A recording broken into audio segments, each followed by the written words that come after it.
We are Ole Miss Rebels. As Mississippi's flagship university, we dig deeper, see farther, work harder. We pioneered human organ transplants. We helped prove Einstein's theory of gravitational waves. We are conducting life-changing research that solves the problems of today. We are Ole Miss, transforming lives and the world. Hey, welcome to the POMcast with Stephen Willis. We're going to start in a few minutes, but I want to tell you to hit up our social sites, retweet, share, comment, like, do all of that stuff. It can only help us out and it'll make the show even better. But we're getting ready to give you a lot of good Ole Miss information, and I just thought I would tell you that because the POMcast is starting. Well, it's starting right now. Wait, no, that's a little early. It is starting right about now.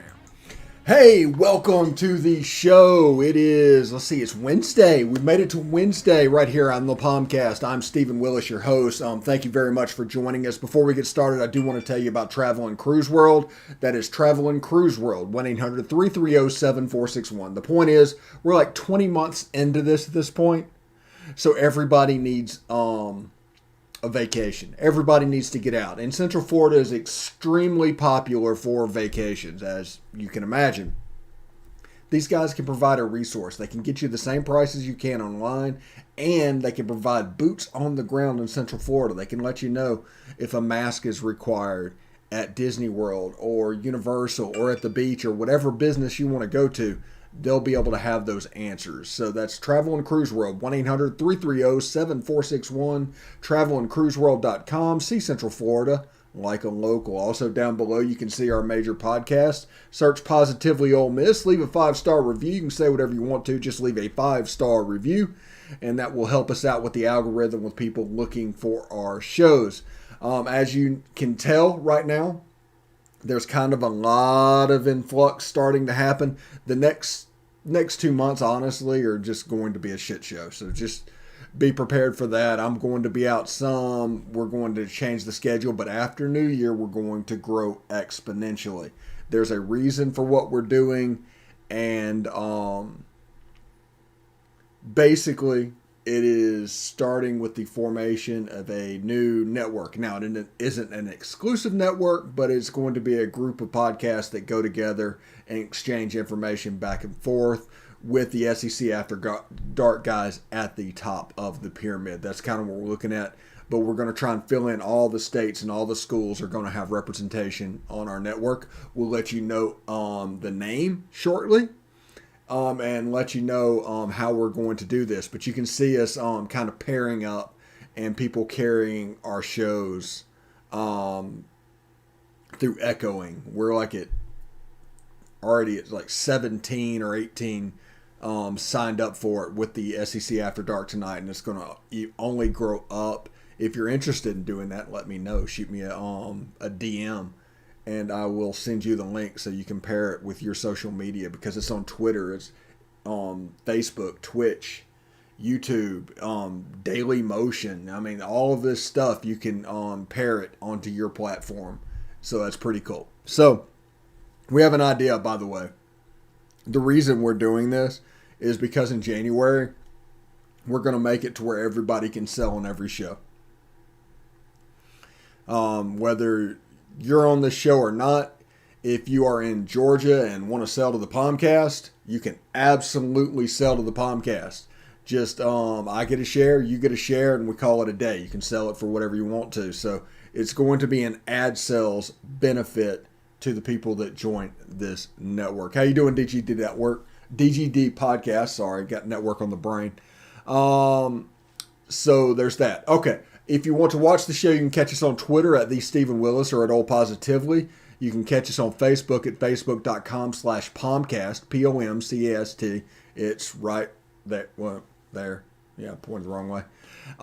You can catch us on YouTube at Positively Ole Miss. Subscribe and hit the bell.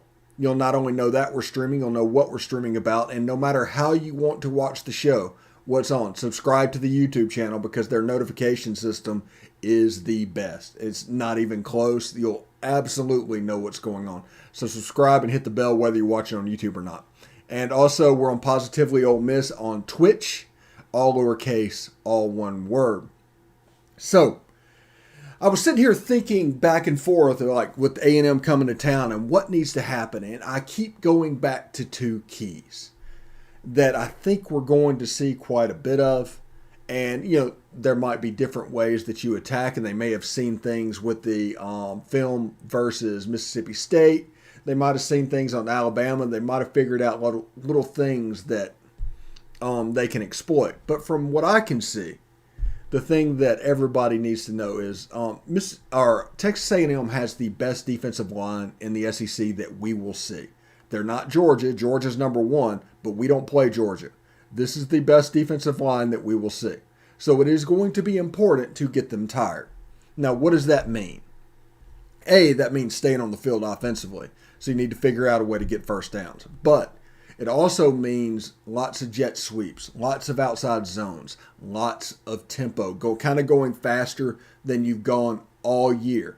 You need to kind of push the limit on that. Now, people talk about Ole Miss and penalties, and that's going on. A lot of that is because they go so quickly. That's kind of important to know. What they say is anybody can go quickly, but who can execute the faster you go? That's the difference. This year's team, they're going as fast as they normally want to go, but there's some procedural penalties that pop up from time to time on this team. So some ticky-tacky 5-yard penalties one way or the other. Now, there are some timely 10-yard penalties and some pass interference and things that happens, but that would have happened if they go slow or if they go fast. That's the point of that. But the idea is we need to go side to side. We need to absolutely go side to side and force that defensive line to run and to snap the ball and force them to run over and over and over again. And they will eventually get tired. The second group of A&M defensive linemen, although talented, are not the first group, but we need to get the first group off the field. That's going to open up the inside run game. That's going to open up a ton of stuff. Now, this is a team that's not exactly afraid of any defense and any powerful environment because they do use that jet sweep and force them to run and all that to get them tired. But if you let them, A&M's defensive line will take over the game.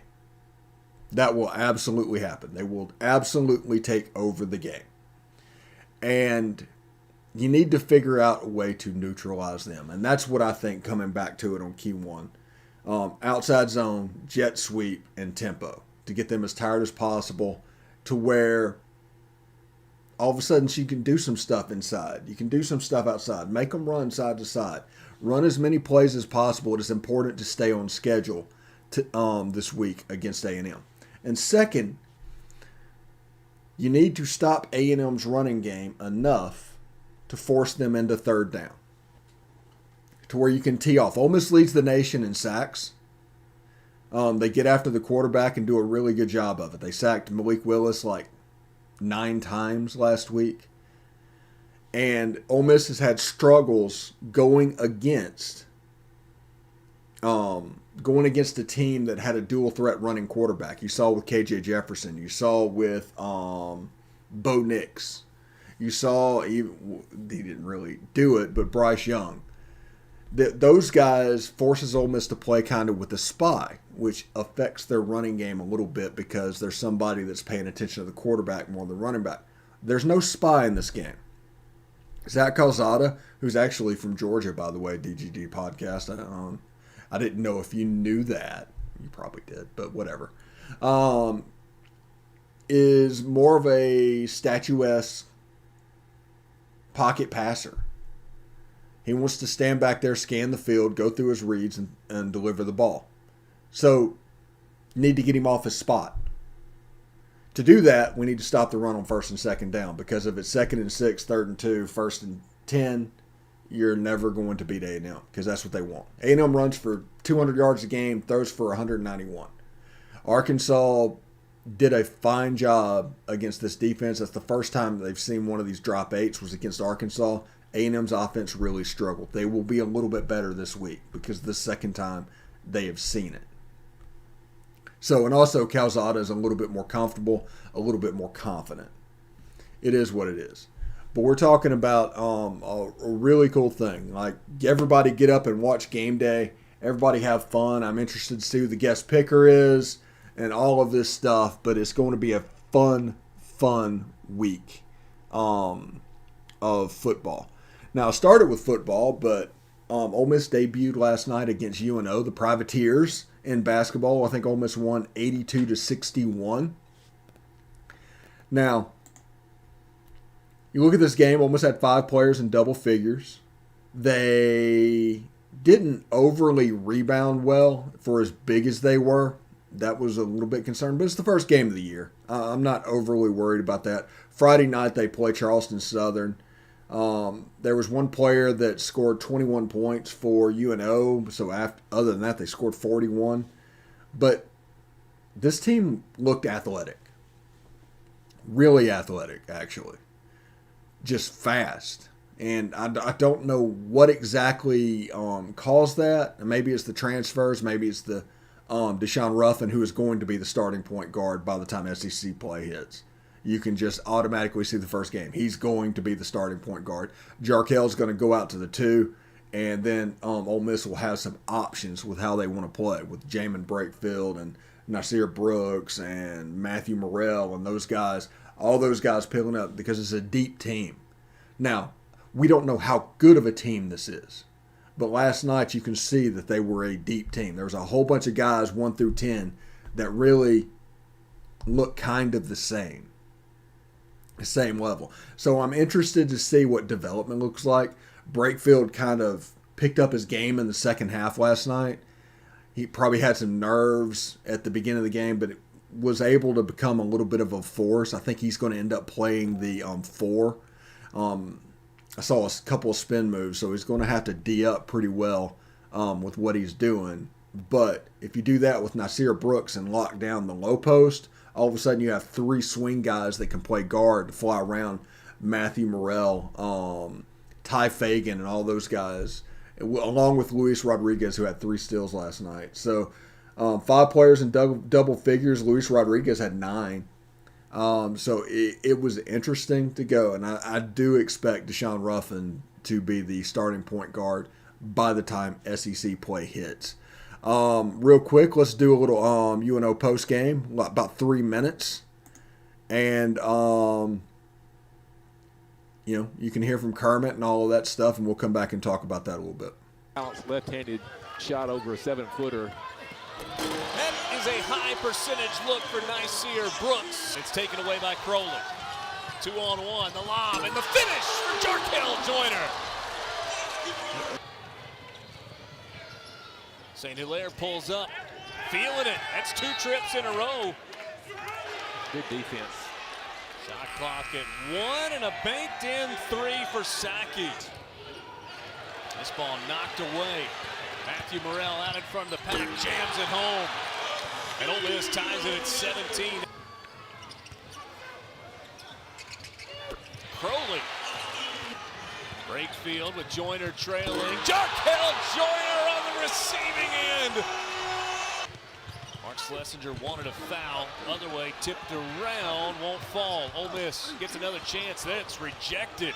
Big time block by Robbie Robinson. St. Hilaire, little Euro step and lays it in. Pull it back up.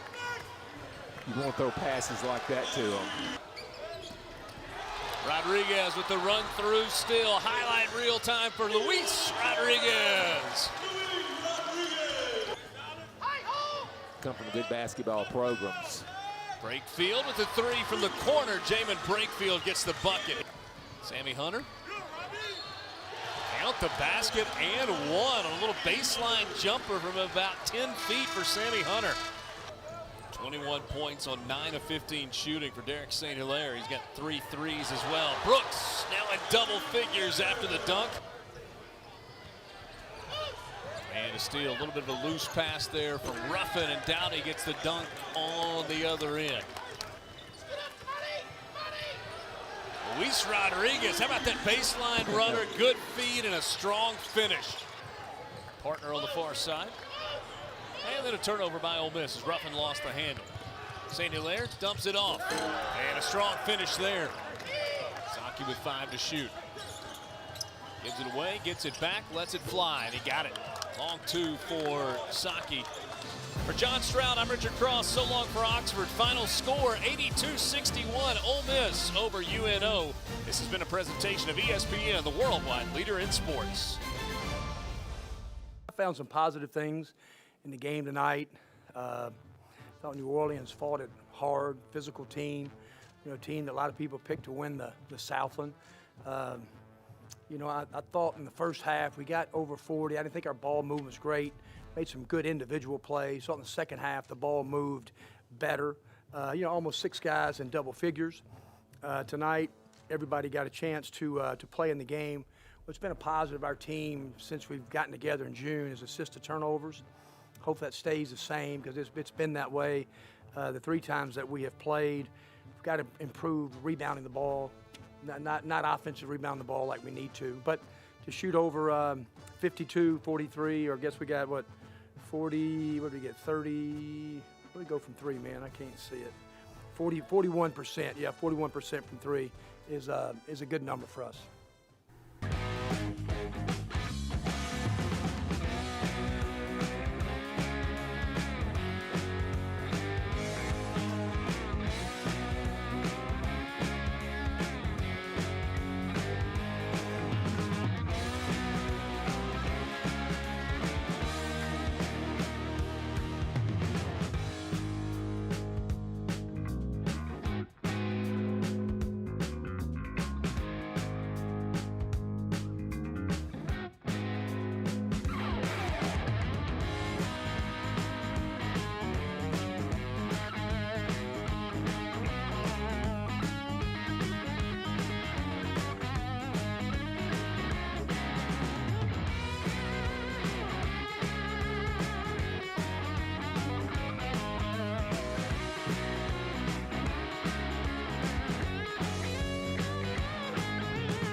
All right, everyone, welcome back to the show, the POMcast, which, by the way, that stands for Positively Ole Miss Cast. That's what POMcast is. So, Ole Miss, an 82-61 victor over UNO last night. It was a team that you could see some positives developing and to see what they can build on down the road. They've got Charleston Southern Friday night.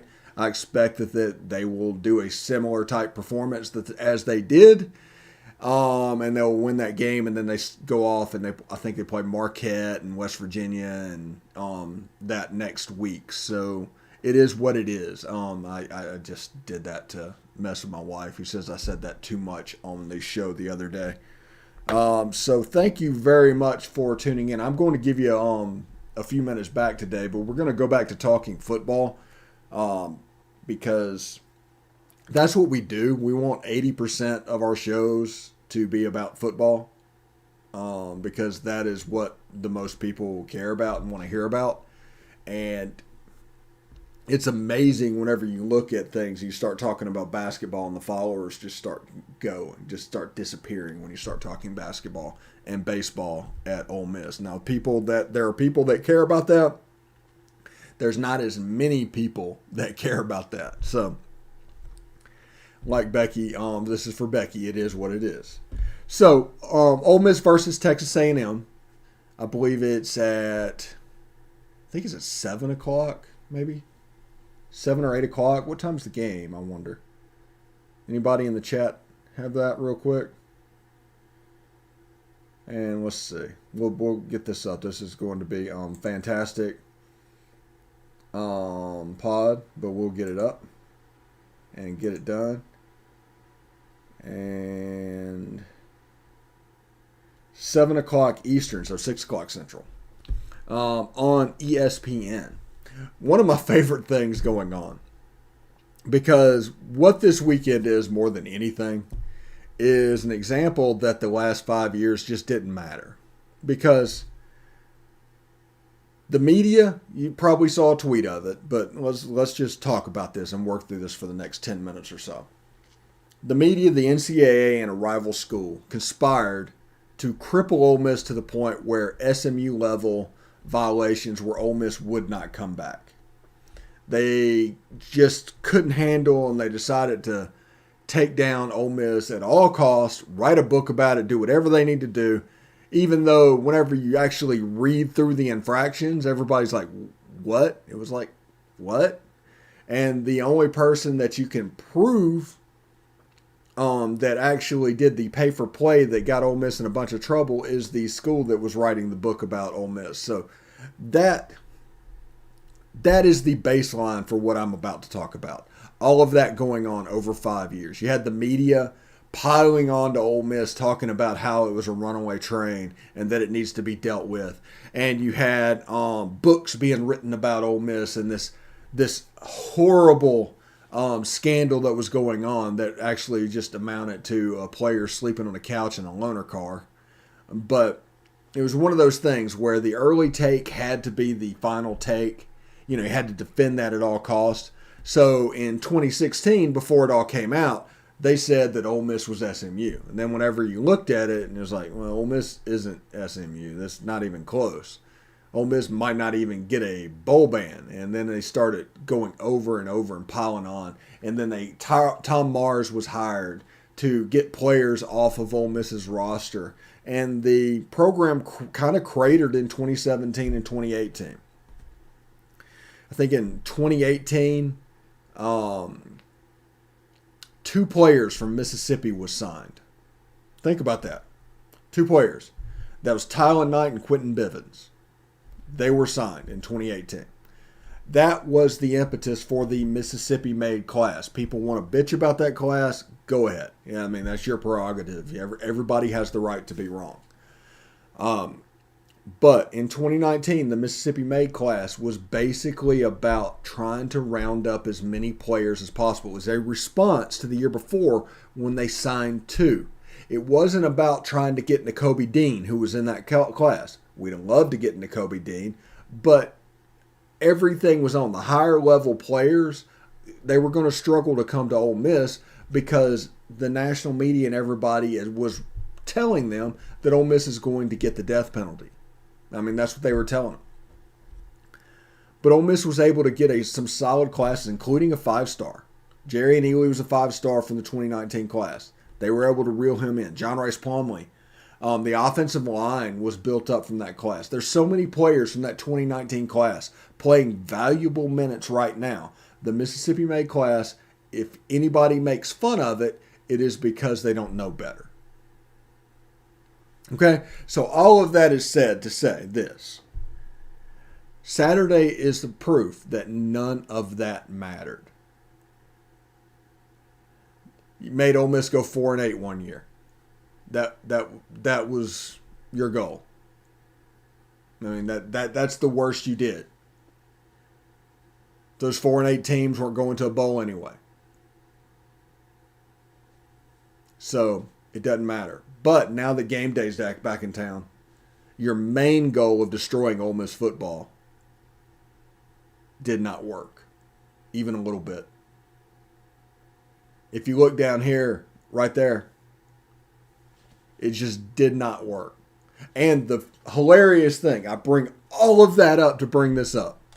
The 11 o'clock game on ESPN, or noon game on ESPN, is Mississippi State and Auburn.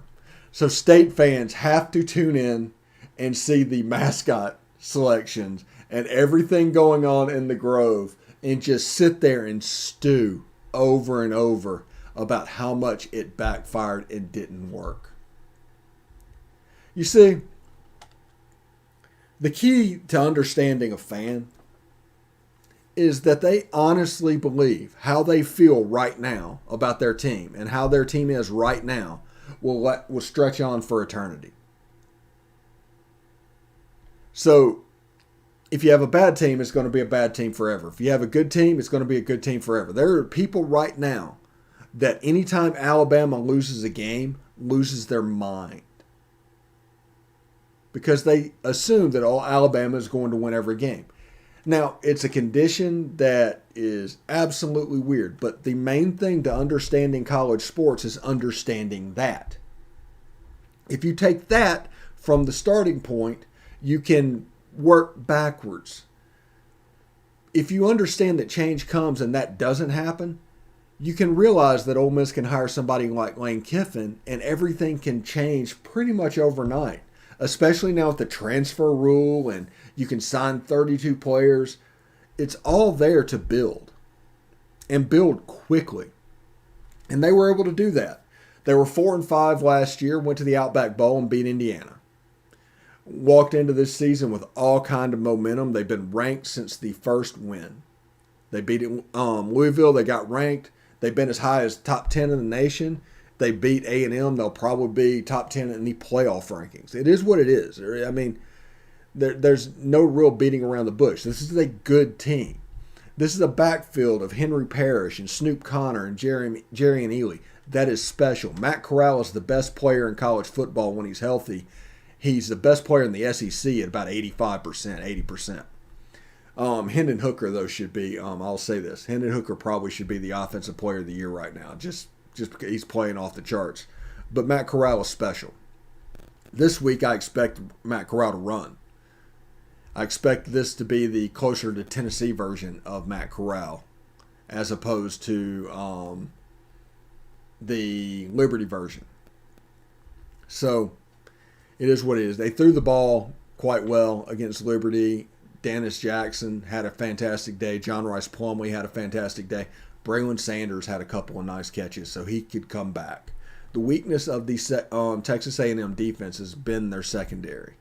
If you can force their defensive line to be tired and to give yourself a little bit of time, this is a team that can be gotten defensively. They're a good defensive team, and they have elite players. And Mike Elko's a hella defensive coach. And I'm interested to see what he is going to do against our defense, because even though this is Lane's second year at Ole Miss and Texas A&M is a divisional opponent, this is one of those weird times to where you don't know what's going to happen. You don't know what the game plan for Texas A&M is going to look like. Is it going to look like Tennessee? Is it going to, are they going to try to win the line of scrimmage? Probably. I mean, their best players are the defensive line. So, like I said earlier, you hit them with jet sweeps, you hit them with outside zone, you hit them with bubbles, anything to make those defensive linemen run, that is what you do. Just because it's going to be necessary with these guys to make them tired. Because if they take over the game, which they can do, Ole Miss is in a little bit of trouble. The other side of the ball, stop the run on first and second down, force them into third down, and then you can tee off on Calzada, who's a little bit of a statue in there. So that is something interesting to see as well. I think Ole Miss has 3 players with over 5 sacks, something crazy. Anyway, I'm going to give you a little bit of time back today. Thank you very much for tuning in. Enjoying the show and doing whatever you have to do. So thank you very much for that. Tune in tonight for SEC After Dark at 8:30 Central with Corey Burton, Jeb Beecham, myself, and Jake Thomas. We're going to lead you through last weekend and talk about the preview for this weekend. And of course, Thursday night is Talking Ball with Bill Flowers. Friday night is the Biscuits and SEC preview. If you're interested in echoing them, let me know. Shoot me a DM. I will send you the link to be able to do so. And if you are interested in maybe potentially becoming part of this little network idea that we have going on, let me know. This is going to be a little bit, there's a little bit you have to do, but there's kind of content that is given to you that you can use and you can sell on. So that is the idea. So thank you very much for tuning in. We will catch you tomorrow. Until then, hotty toddy.